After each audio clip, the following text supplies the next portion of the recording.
So you're thinking about moving to Beavercreek. Today we're going to go over the pros and the cons if you decide to move to Beavercreek, Ohio. I've got 4 different sets of cons written out and 5 pros when it comes to moving to Beavercreek. I'm going to go over the pros first, and then we will go over the cons right after.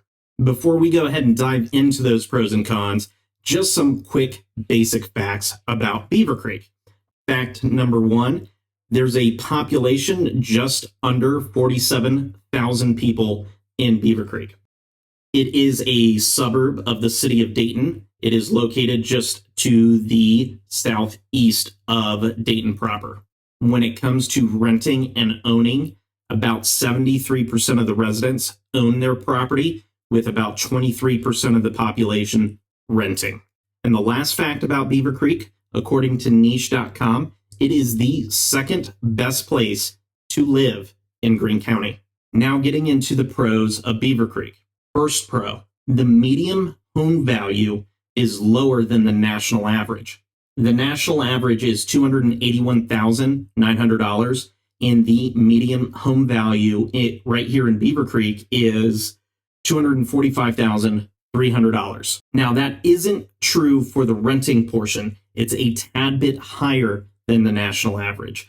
Rents in Beavercreek average to about $1,304, and the national median is $1,268.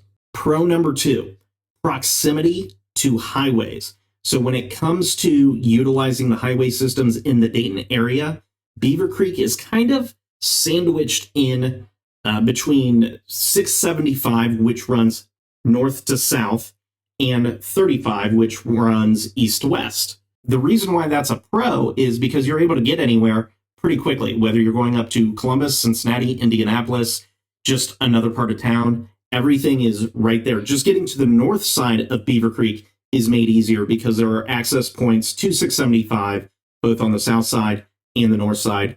The same goes for 35. There are access points to get from one side of Beavercreek to the other just by using the highway systems.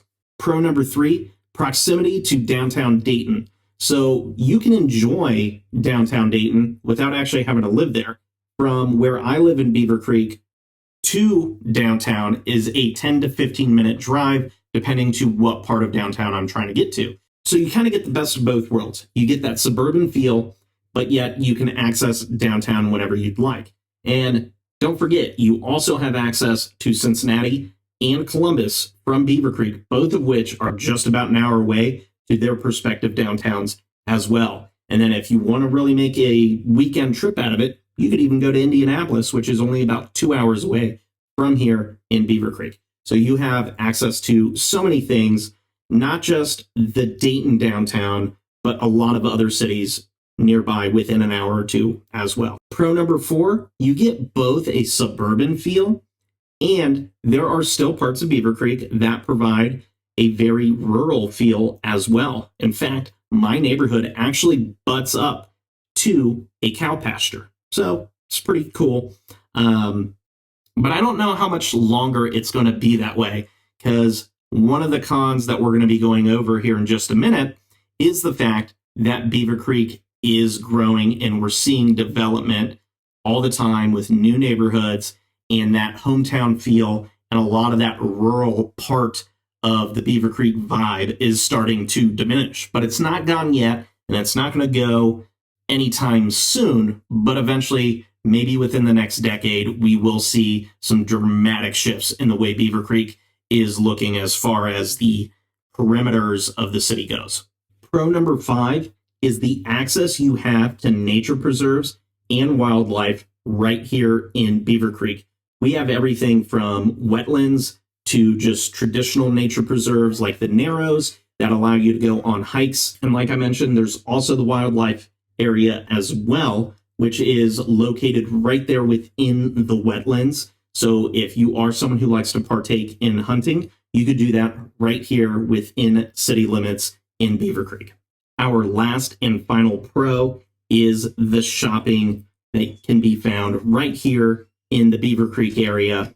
There is shopping on both the south and north end of Beavercreek. On the north side, we're going to have the Mall of Fairfield Commons and all of the surrounding shopping areas that come with that. So there are, I want to say, about 4 separate shopping centers just off the main road where the mall is. And then you have all the restaurants that kind of ebb and flow in between those areas as well. And then on the south side, you have that open mall concept known as the Green Town Center, I believe is its official name. We just call it the Green. It is located on the south end of Beavercreek, and it hosts movie theaters, apartments above the shopping, and then you have some shopping centers just outside of the Green. So whether you're on the north or south side, you do have some quick access to shopping every day of the week. Moving on to our cons. Not all sunshines and rainbows out here in the Beavercreek area. The biggest con to me, now I'm a lifelong resident, so this might be a little bit of a biased opinion on some of these things, but as someone who grew up in Beavercreek, still lives in Beavercreek, one of the things that is sad to see happen is the fact that we're starting to get so big that we're losing a lot of that small town feel.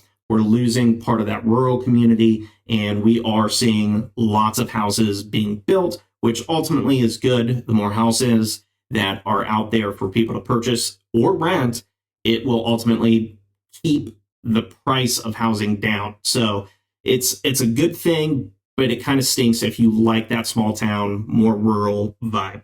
Con number 2, I'm a big foodie. There's not a lot of ma and pa places directly in Beavercreek. Now, there's some just on the outside of Beavercreek, like if you were to go to, Oakwood, Kettering, Centerville, Xenia, there's definitely ma and pa places that are within a 15-20 minute drive, but a place that you could frequent directly in the city limits.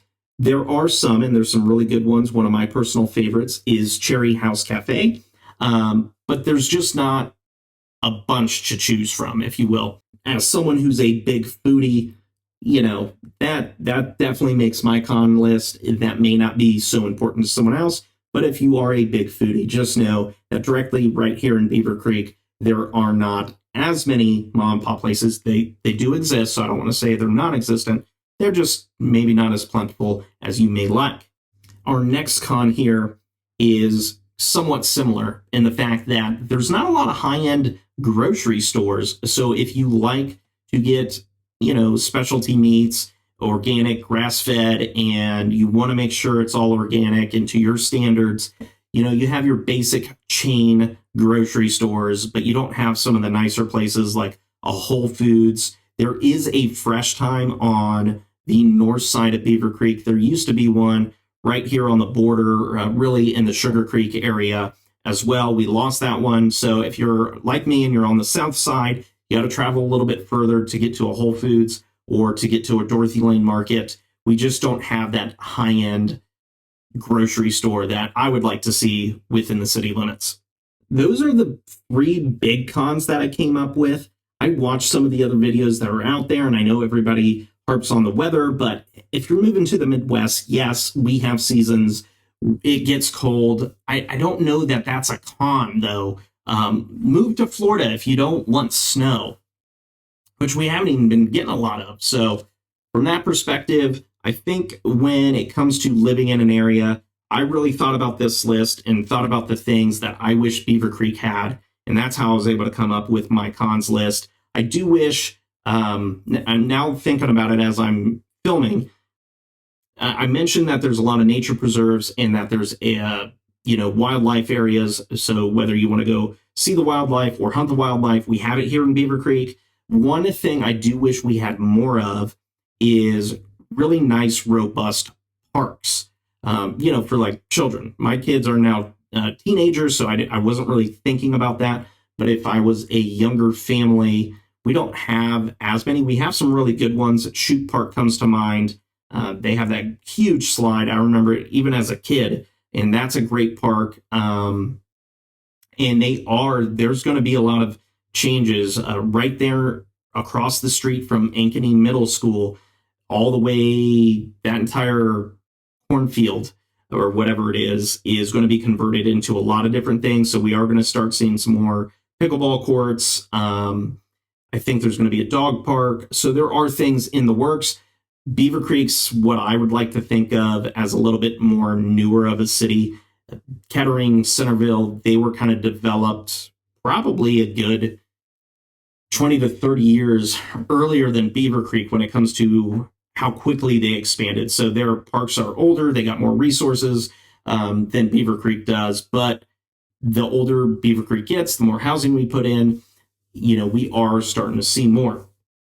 And as I'm thinking about it, if I had to throw out one last con, it would be property taxes. We do tend to have higher property taxes than some of our peers, but the caveat to that is if you're someone like me, I work in a township, my office is in a township, I live in Beavercreek, there is no city income tax. So I do have to pay federal and state income tax, but I do not have to pay a city income tax. So even though my property taxes are high, it is offset by the fact that I don't pay income tax. But if you're like most people who live in Beavercreek and then you end up working in Centerville or Oakwood or many of the other neighboring cities around here, chances are you're still going to be paying a city income tax, just not to Beavercreek. So you're going to have city income tax plus a higher property tax. But that's going to wrap it up for my pros and cons list. Overall, I'm a biased individual here. I mean, I'm even wearing an Ankeny Middle School shirt because that's where my kids go. I was born and raised in the Beavercreek school systems, lived 99% of my life right here in Beavercreek. I spent 3 years at my first house in the Kettering area. So maybe I'm a little biased here, but I thought I gave it a pretty honest review and some solid pros and cons. And I try to make sure it wasn't like all the other videos out there.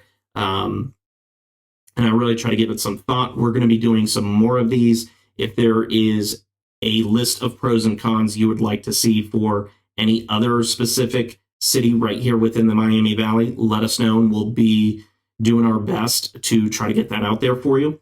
If you have any questions for us, our contact information is in the description, or just Google Katie or myself. But I appreciate you for watching. My name is Jonas Helbert. If you haven't already, do me a favor and please subscribe. I always forget to ask people to do that. That way you can be notified whenever we upload a new video. I'm Jonas Helbert, Streetlight Realty, Team MVE, and this is